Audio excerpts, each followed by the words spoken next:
So, what is a gender conflict or a gender dysphoria? Gender is very deep because when a person looks at you, they want to know either you're a man or a woman. That's the first thing. So, what they look at is the biological sex, the physicality of it, what you are born with, what kind of eyes, what kind of nose, what is the reproductive organ you are born with, or the chromosome. This is what is the physicality of a person looks like. Now, the second layer is a little deeper than the first layer. Now, let's call the second layer as gender expression. This is like an outward manifestation of the gender identity. That is, what kind of behavior this person will have, hair and clothing. It can be very different from the physical self. The third layer now, gender identity. Now, this can be very deep because it is a deep sense felt by a being. Either they are male, female, a blend of both, or neither. Right. So the internal understanding of one's gender, which may not align with the physical sex also sometimes. So now these can be very independent, or this can be aligned also to each other. That means they are in harmony, or maybe sometimes they are very, very different. The fourth layer, we call it gender roles. Now, what this person want to express themselves socially can be different, and there are sometimes gender stereotypes, like the society has a certain expectation of this person to behave in a certain way, to project themselves in a certain way, and this might not align with the gender roles this person wants to project outwards. Let's say the fifth layer, the small one, is the belief. Now this is very important because this belief comes from your childhood, your culture that you are born in. This can have a lot of things to do with your trauma, your experience in your life. I don't know if you want to believe in past lives. So this has like a very deep memory of who you are or what you think gender is like. Your spiritual experience can also affect this part. So this is a very deep part in you, and this almost defines all the other parts, all the other layers of it. Now these are the five layers. There can be more layers because we are talking about a personality and it can be more complex. So what happens in case of a gender confusion or a dysphoria is they are not sync with each other, like the physical self and the gender identity. Like the physical self is a man, the gender identity is a woman.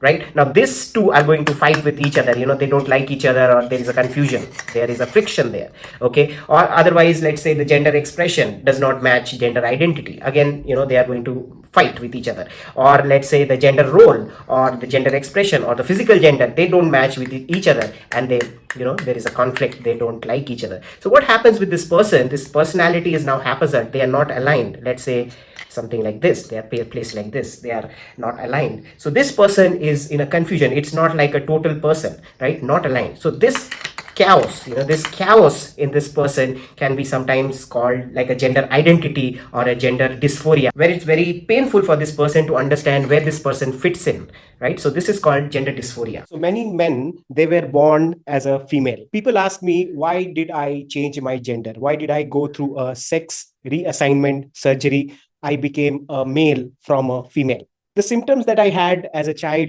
was I was not comfortable with my body.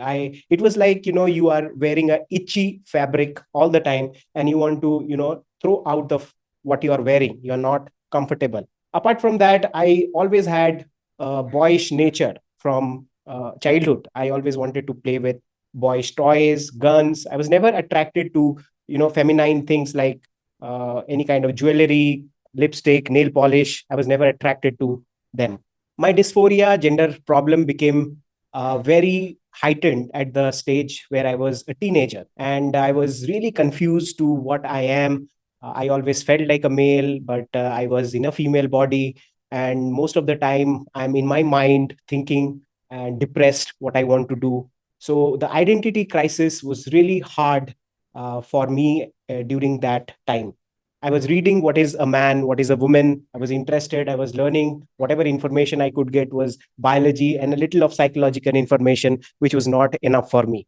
The most problem I used to face was in the social gathering, where even using a thing like toilet used to be like a big thing for me, because if I am in the women toilet, they would feel that I am a male there, and I can't go to a male toilet because I am scared that I'll get beaten up there.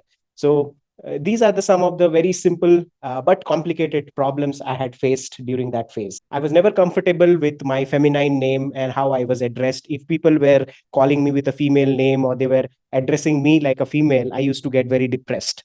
My relationship was strained with my mother, father, sister, and I hardly had any friend outside because I was not sure about my own self. Of course, when I have conflict inside, I had a lot of mood swings and anger and all these irritation going on inside me.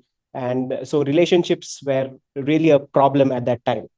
Many times I have escaped this suicide attempt, but thankfully I could not go through. But yes, I had a lot of suicidal thoughts, and I hear that many people like me, I think 50% of people like me having gender identity crisis, they end up committing suicide. So these are all other problems, and you can keep on going, like with social stigma and discrimination. You don't feel you are one of them. You get bullied because of your looks. You don't have the right support. People don't understand you. Some places you really have to conceal your identity, otherwise there is problem. When you go for any legal papers, they discriminate you. Then there are barriers to healthcare. When you are going for a healthcare, they might also insult you. I have gone through situation where doctor or nurses were very insulting. Education and occupational challenges. The interviewer might not like what you are wearing, how you are dressed, how you appear, and you don't get a job. Education is a problem, job is a problem, and then there is a risk of violence, and the list can go on. Now, what exactly is gender identity? We know that we divide male and female, one, the two categories there, but there is more to it. Let's look at the scale. When we say 1 to 12, let's say 1 is a feminine nature, which can be love, compassion, and 12 can be masculine nature, like support, determination, focused. Now I would like you to look into the scale and tell me where you fit in. Some people would say they are around 9, 10. Some people would fit in 4, 5. Some people will go in the middle. So that is how you are feeling inside. Now, with transgender people, what happens is they either feel that they are both, they are neither, or there are people like me who have problems with their body. Like I was born a female and I said, I am a male. So I had to go through that change, to make myself comfortable. So there could be so many variations. People can say that I don't feel sexual at all. I don't want to be in this male female category. Some people say that I am a female, but I want to be with a female because that's more comfortable for me. So there can be so many variations in this category of LGBTQI and so on. It is, how we see colors being sprinkled. That's how I see it, mix and match of colors. So earlier they used to term this as gender identity disorder, but then they rectified it, saying there is nothing called a disorder. It is uh, these people, they need help from the society to believe in themselves, because the society don't like these kind of people because they are breaking the rule of the gender norm. Because most people, I would say maybe 80%, 90% people, they are like, they are either male or female. They go along with, they follow the gender norms. So all the stereotypes that have been put into the society is being broken by people who don't adhere to these rules. Now, why gender identity crisis? It could be because of various reasons. Let's start with the physiology. Now, there can be problems with your chromosomes, like generally it is XXXY. So people with, who are transgender, they have found that the chromosomes can be like sometimes XXY, then YYX, YXY. It could be a different combination, right? And it alters your brain, how you think about it. Your brain connection gets altered because of that, and hence the body can grow in a different way, and what you feel inside can be very different. Another thing could be inner conflict. Sometimes you go into a thinking because of whatever is happening in your life. You go inside yourself and suddenly you are confused. You are in a conflict. This can happen because of social norms also, where you see society has put very strict norm, and suddenly you say, no, this is not what my values are. I don't want to follow these kind of norms. Now, personal experience can be any trauma, any accident, losing a loved one, something, a deep experience where it, just disconnects you from your identity, your gender identity. And you just say that, I'm not this, I'm that, or I'm none of this. So personal experience can also lead to gender identity conflicts.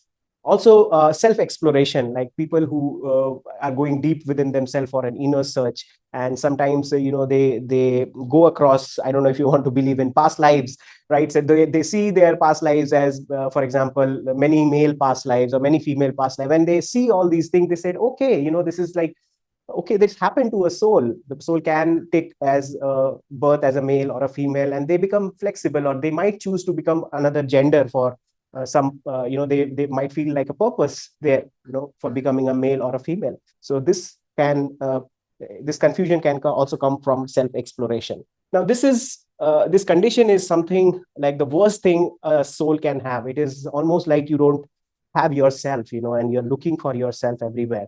So it's a very deep distress condition for a soul to be in.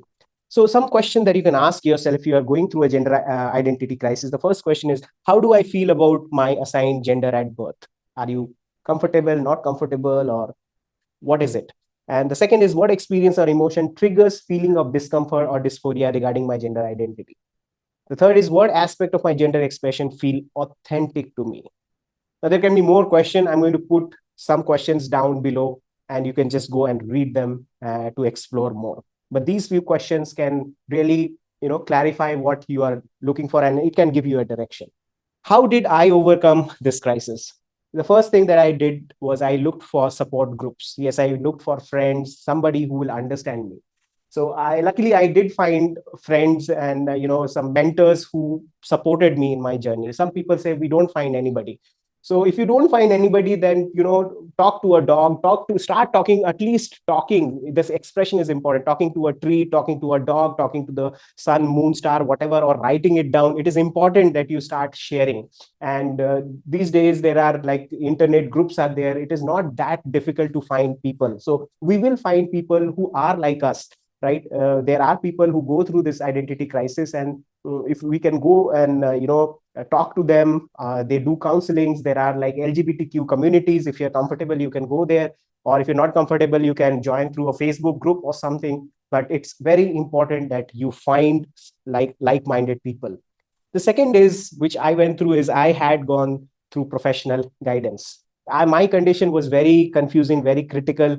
I was confused about my body. I was very clear that I'm not going to live in this body because I feel caged for whatever reason, right? So to take a decision of gender reassignment surgery is a step-by-step process. So there are psychologists, there are psychiatrists, there are people who does the gender change operation, the surgeons, the people who provide testosterone therapy. So there are many things involved in this, and you have to go through counselings with them. You have to see what are the pros and cons. How is your body right now? What is your future in it? And social factors, monetary factor, and your family factor. So there are so many things included, and sometimes it becomes too much for one person to think about it by themselves. So you would need professional guidance if you are going through such confusion.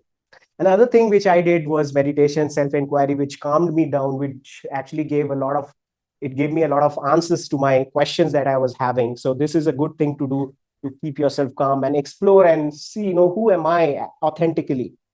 Another thing was experimenting. You need to experiment with your gender, with what you want to wear, how you want to look, and whom you want to be with. So yes, this path is of experimentation. Educate yourself through books, through your own learning, through talking to people. Educate. This is so important. Learn about gender. And I hope you go through the right education, because there's a lot of things out there. We don't want everything to, be downloaded to us, and, we feel so heavy. So get to the right information, educate yourself right. And another very important thing was self-love, which I learned in my journey, is loving yourself, because there's nobody out there going to come and love a person like us before we start loving ourselves, and we start projecting that loving feeling around us and inside us. So self-love, self-care, because we need to be healthy in whatever way. All of us need to be healthy, and for a person going through a gender identity crisis, it becomes a little bit more tougher. Some of the affirmation for gender identity crisis which I like to do is, I am valid and worthy just as I am, regardless of society's expectation or norms. I trust my inner knowing and embrace the unique expression of my gender identity. Trust me, nobody other than you will be knowing what's happening inside you, what is good for you. So trust your inner knowing, go deeper. I deserve love, respect, and acceptance for my authentic self, including my gender identity. I'm on a journey of self discovery and self acceptance, and I honor my truth every step of the way. So we need to take this also positively, saying that yes, I am in a journey of self discovery, and self discovery journey can sometimes be painful. So lastly, I want to end this video saying believe in yourself, because this is where I have personally learned how to be strong. I have personally learned how to be authentic to myself. So this self discovery journey has helped me to find my gender from inside out. So we need to strengthen our belief in ourselves, and that's how we can, reach the purpose of our life, why we are here, why we are born like that. There has to be a purpose even for a person with gender identity. So find the purpose, believe in yourself, and thank you for listening.